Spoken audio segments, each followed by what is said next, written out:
Hello दोस्तों, आज start करते हैं प्रश्नावली 9.1 का क्वेश्चन नंबर 7। क्वेश्चन नंबर 7 क्या कह रहा है अपने से? भूमि के एक बिंदु से एक 20 मीटर ऊंचे भवन के शिखर पर लगी एक संचार मीनार के तल और शिखर के उन्नयन कोण, मतलब मीनार के तल और शिखर के उन्नयन कोण क्रमश 45 डिग्री और 60 डिग्री है। मीनार की ऊंचाई ज्ञात कीजिए। तो चलो दोस्तों, देखते हैं सवाल कैसा होगा। करते हैं इस सवाल को। तो सबसे पहले डालेंगे क्वेश्चन नंबर 7।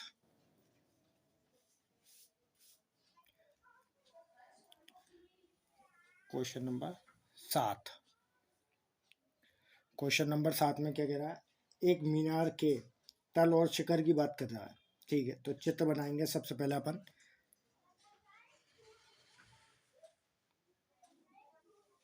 ये चित्र है अपना, इसको नाम दे देते हैं अपन। इसको नाम दे देते हैं ए, बी और सी। ठीक है, जो भवन है, भवन कितना है अपने पास में? B A B. ये भवन कितना है अपने पास में? 20 मीटर ऊंचा। कितना है? 20 मीटर ऊंचा। तो यहाँ पर एक बिंदु और बना लेंगे अपन। यहाँ ए बी सी, यहाँ डी लिख लो, डी। तो बी और डी, भवन कितना ऊंचा है? 20 मीटर। ठीक है, तो यहाँ 20 मीटर। और कौन कितने का बन रहा है?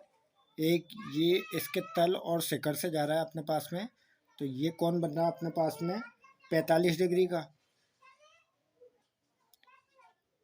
और एक कौन बन रहा है अपने पास में पूरा 60 डिग्री का। दो कौन बन रहा है अपने पास में? 45 डिग्री का और 60 डिग्री का। ठीक है, अब देखो यहाँ लिख लेते हैं अपन।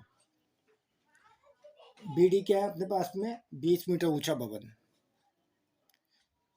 बी डी बराबर 20 मीटर ऊंचा भवन। ठीक है, 20 मीटर ऊंचा भवन है। और ए डी क्या है अपने पास में? मीनार है। ए डी क्या है अपने पास में?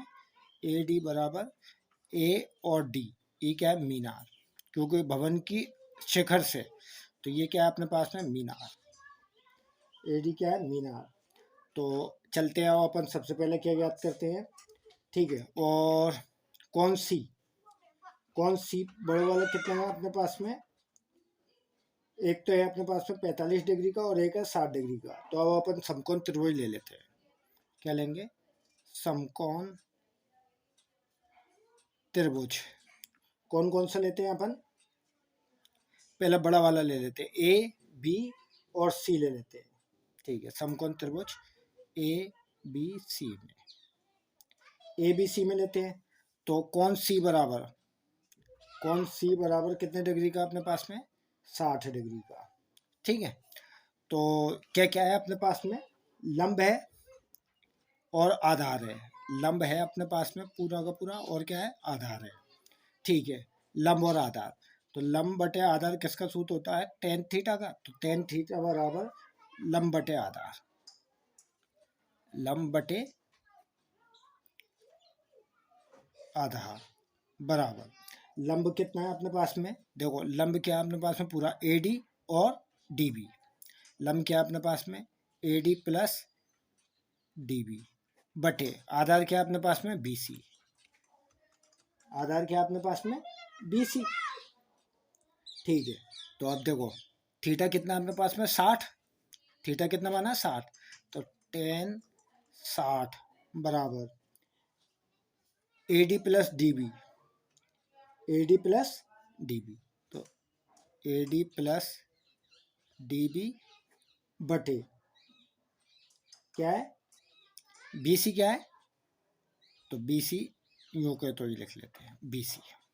ठीक है, अब देखो टेन 60, टेन 60 का मान क्या होता है? अंडर रूट 3 बराबर टेन 60 का मान अंडर रूट 3। और A B plus A D plus D B बटे में बी सी।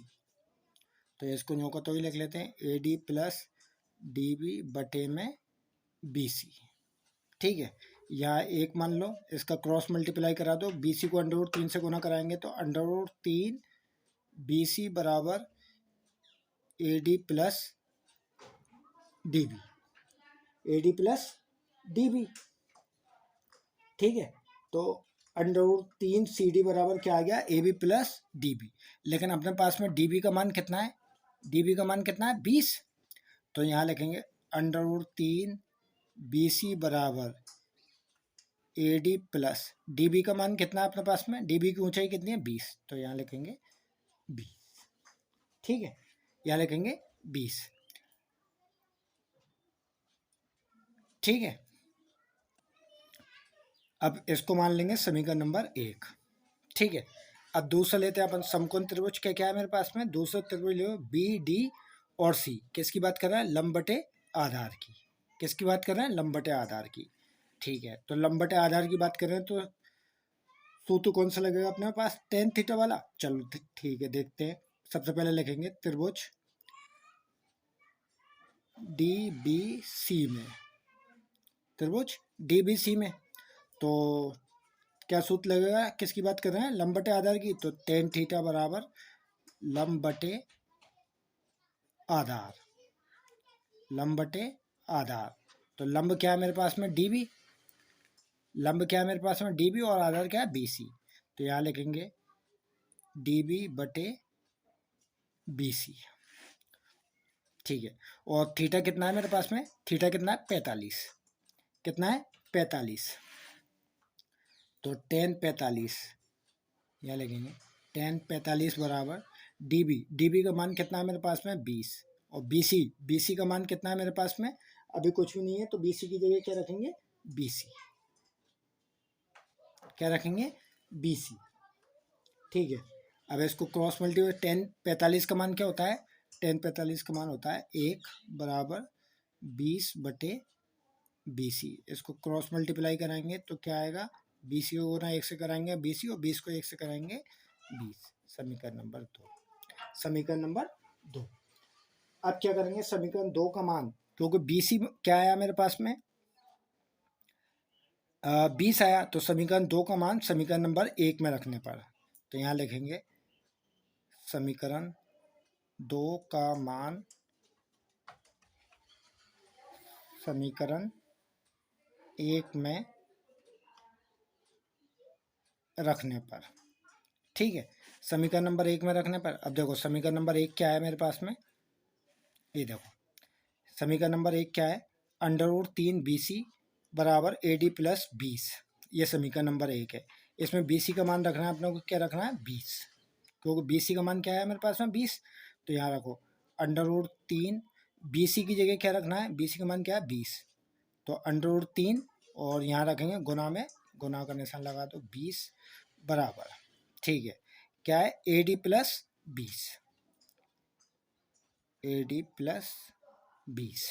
ठीक है, इनको आपस में क्रॉस मल्टीप्लाई कराओ तो क्या आएगा, 20 √3 बराबर ए डी प्लस 20। 20 √3 बराबर 20 √3 बराबर 20 प्लस ए डी प्लस 20। ठीक है, अब क्या करेंगे कि 20 √3 है उधर लेकर जाएंगे। ठीक है, या फिर 20 को इधर लेकर आएंगे, यहाँ लिखेंगे 20 √3, ये प्लस का 20 है, इसको इधर लेकर आएंगे, किसका हो जाएगा माइनस का 20 बराबर में 80। ठीक है, इन दोनों में कॉमन देखो, कॉमन क्या है, इन दोनों में कॉमन क्या है, इन दोनों में कॉमन है 20।